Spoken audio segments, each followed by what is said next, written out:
mambo ya kuchukuliwa uwanja wetu wa Jomo Kenyatta International Airport, hiyo ni historia. Wasijaribu tena, hata kama ni ushawishi wa Raila, wasijaribu kuleta maneno, because that is a done deal.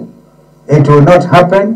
Tunataka nchi iwe na heshima, ikiwa ni public private partnership, yawe ni mambo ya uwazi, sio mengine wanafanya kichini chini kama ilivyofanyika mambo ya ndani. Mimi na ndugu yangu Eugene tulienda hadi kwa mahakama, na mahakama kabla uamuzi utolewe, Ruto mwenyewe akaondoa ndani. Kwa hivyo hiyo maneno hatutaki tena kama wananchi kuyasikia.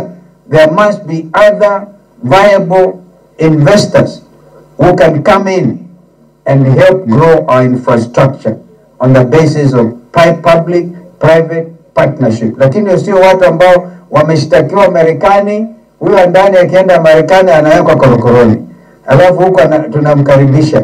I say this thing because my brother Eugene has raised the issue. Vile Kenyan investors watajaribu na wako tayari wengine kufanya in the area of real estate.